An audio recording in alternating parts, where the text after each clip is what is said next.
Du 14 au 18 octobre 2024, la classe de première STAV a réalisé un stage de territoire à Collioure afin d'étudier le territoire et ses aspects économiques, culturels et environnementaux. Durant ce stage, nous avons pu interviewer plusieurs intervenants du territoire et leur poser des questions. La première personne à nous accueillir, Jean-Paul Fabre, est une figure locale de la cité. Alors voilà, ce qui s'est passé à Collioure, qui était un village de pêcheurs et de vignerons. Et le changement a été vraiment un changement à partir des années 1960, donc à la fin de la guerre d'Algérie, où les rapatriés sont venus et sont arrivés avec des bateaux, si vous voulez, qui étaient supérieurs aux nôtres. Donc ça a mis carrément un tournant dans la vie du village, puisque toutes nos barques catalanes, qui étaient à l'époque qui fonctionnaient à main, se sont trouvées confrontées avec des bateaux plus puissants. Donc ce qui a créé, si vous voulez, la disparition de nos barques catalanes. Et le changement complètement sur les fabriques d'anchois, sur tout. Et de là a commencé à démarrer le tourisme peu à peu sur le village de Collioure.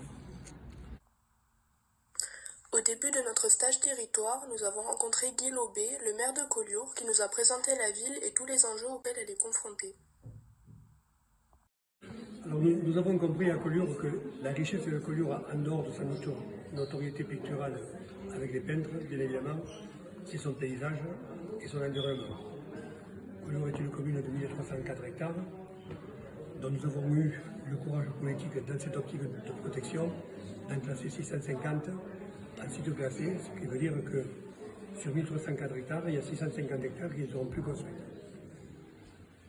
Bien évidemment, c'est le tourisme qui nous fait vivre, puisque c'est la principale économie de la commune, et qui contribue également donc à la protection de ce patrimoine naturel, sur lequel on veut défendre et on veut continuer à se mettre en travers de certaines sociétés ou personnes qui voudraient se développer en dehors du périmètre actuel.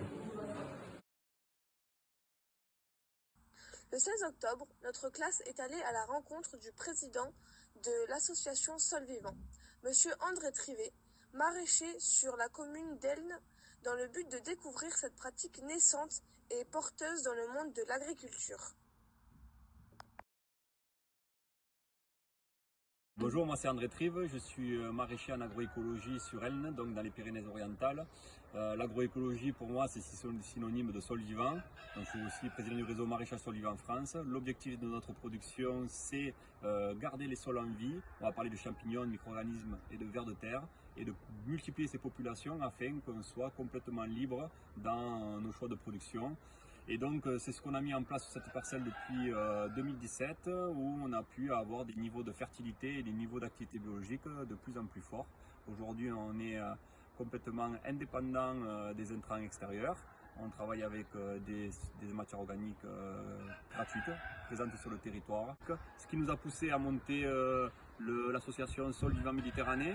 Aujourd'hui, on regroupe 22 exploitations de toute taille qui représentent à peu près aujourd'hui 2000 hectares de terre sur le département. Et on travaille donc sur la remise en vie des sols, les outils agroécologiques qui vont nous permettre de consommer moins d'eau, de rendre notre exploitation beaucoup plus viable. On cherche des systèmes résilients pour pouvoir tous ensemble avancer vers la sécurité de nos exploitations.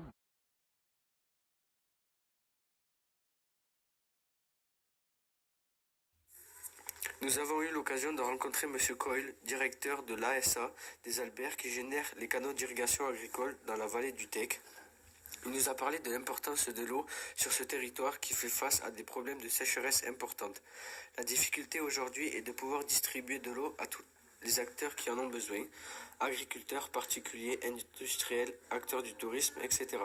Monsieur Coyle gère un réseau de canaux qui alimente 900 hectares de terre pour les 1000 adhérents. Il a un rôle très important car il va aider et donner des conseils aux adhérents qui en ont besoin. Dans notre vallée, la vallée du Tech, l'importance de travailler avec le syndicat du Tech, gestionnaire de la rivière, pour le partage de la ressource en eau, a été un long travail d'haleine, d'une longue haleine, entre les 4 gros préleveurs qui sont l'eau potable, l'agriculture, le tourisme et un petit peu l'industrie. Un enjeu économique pour notre agriculture qui était vu sans eau, c'était la mort de l'agriculture dans notre département, surtout que le besoin devenait de plus en plus important avec la sécheresse et le besoin sur la viticulture qui n'était pas arrosée jusqu'à présent et qui maintenant est dans la courbe d'arrosage. Donc un travail que le syndicat du TEC a très bien mené. Alors des investissements ont dû être faits par tout le monde, que ce soit dans le tourisme ou dans l'agriculture. La rencontre était incontournable. Le dernier pêcheur du territoire, M. Jean-Marc Ségura, gardien des savoirs traditionnels, nous a raconté ses modes de pêche, son parcours et son impact sur la biodiversité marine de la réserve. Je suis pêcheur à Bagnols-sur-Mer, je m'appelle Ségura Jean-Marc, pêcheur ici depuis 40 ans. Et depuis 40 ans, ça fait que diminuer. La pêche artisanale est en train de disparaître et nos élus ne font rien. Ils nous disent au revoir. Impossible de s'amarrer dans n'importe quel port. Plus de place. On est restreint. Et les aides ne font que diminuer.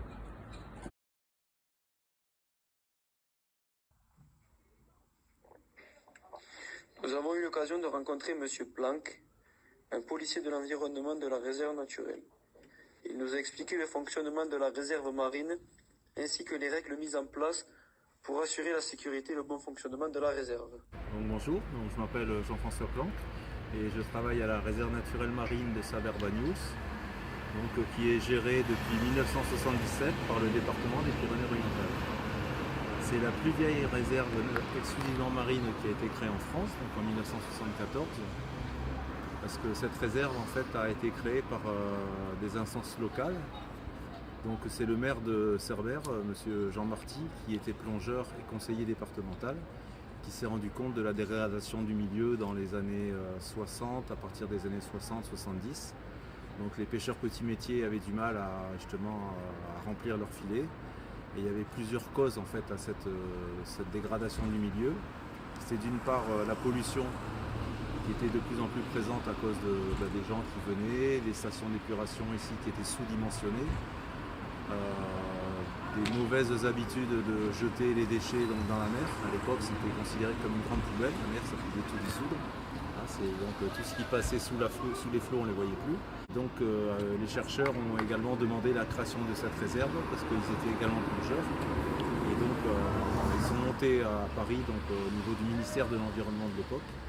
Et c'est comme ça que cette réserve est née. C'est pas descendu de l'État, en fait c'est parti de la base des observateurs du milieu, de cette biodiversité qui était très importante et qui était mise en danger à cause de la surpêche aussi, donc des grosses unités, des chalutiers qui sont venus suite à la guerre d'Algérie, donc pêcher avec leurs outils de pêche ici.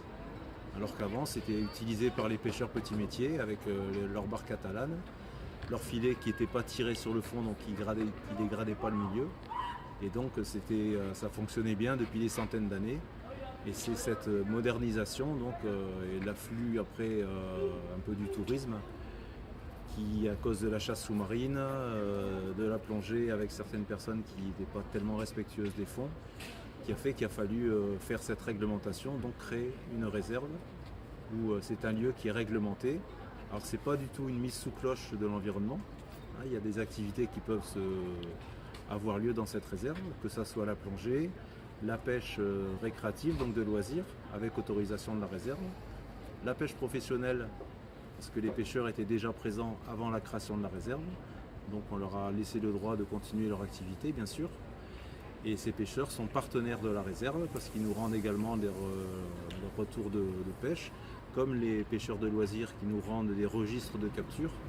Et tout ça, ça nous donne des outils de gestion pour pouvoir mieux gérer, mieux aménager la réserve, que la réserve profite à tout le monde, mais surtout aussi au milieu pour que les poissons puissent se développer en grand nombre et exporter, donc ce qui veut dire l'effet réserve, c'est un effet d'exportation également, un effet cascade. Ces poissons en grand nombre en fait recolonisent le reste de la mer Méditerranée, enfin de ses abords déjà pour commencer. Et donc ça fonctionne très bien et à ce titre on a eu des labels, donc des reconnaissances nationales et internationales pour la bonne gestion de la réserve. Et donc la bonne nouvelle finir, c'est que cette réserve va s'agrandir.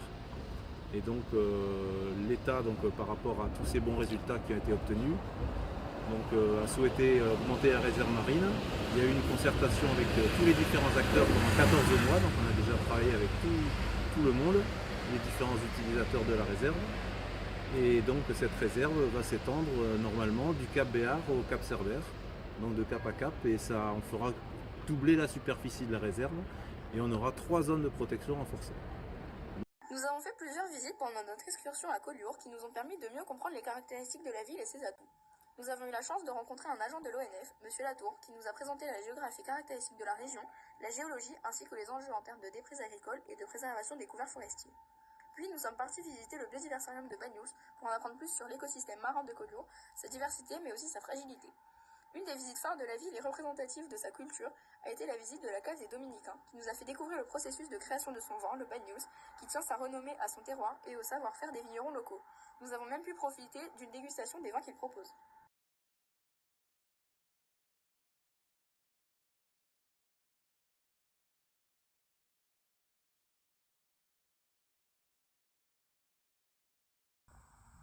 Grâce à nos rencontres des différents acteurs de la région de Collioure et à l'application de la méthode de diagnostic territorial, nous avons pu approfondir les différents enjeux qui se posent pour l'avenir de la région. Comment préserver la ressource en eau tout en permettant des activités économiques viables? Comment adapter le système viticole, aquacole et forestier aux conséquences du réchauffement climatique qui se vont ressentir ici? Comment concilier tourisme et préservation du patrimoine, de l'identité culturelle, du bien-être des habitants face à l'affluence des touristes? Collioure bénéficie de nombreux attraits et d'une histoire riche comme en témoigne le château royal de Collioure qui surplombe le vieux village. Notre rencontre avec le dernier pêcheur traditionnel de la région nous a permis de comprendre que ce patrimoine est fragile et qu'il est important de réfléchir au développement à venir, si l'on veut préserver à la fois des emplois et l'identité du secteur. Ce stage territoire à Collioure fut rempli de moments forts, permettant à toute la classe de mieux se connaître et de renforcer les liens les uns avec les autres. Nous tenons à remercier le lycée de nous avoir permis de visiter cette magnifique ville et ainsi de mieux comprendre les dynamiques de développement d'un territoire, ses atouts et ses enjeux à venir. Collioure est une ville magnifique, tout comme ses habitants. Nous voulons également remercier les intervenants que nous avons rencontrés et qui nous ont tout donné de leur temps pour nous apprendre comment fonctionne ce territoire riche en culture. Merci à Monsieur Jean-Paul Fabre, Monsieur le maire, Monsieur Lobe, Monsieur André Trive, Monsieur Dufaux, Monsieur Cole, Monsieur Jean-Marc Ségura, le pêcheur, Monsieur Planck, les employés de la cave des Dominicains, de l'aquarium et Monsieur Bernard Latour de l'ONF, ainsi que notre hôte à Notre-Dame de Consolation. Nous tenons tous à vous remercier pour votre chaleureux accueil. Merci.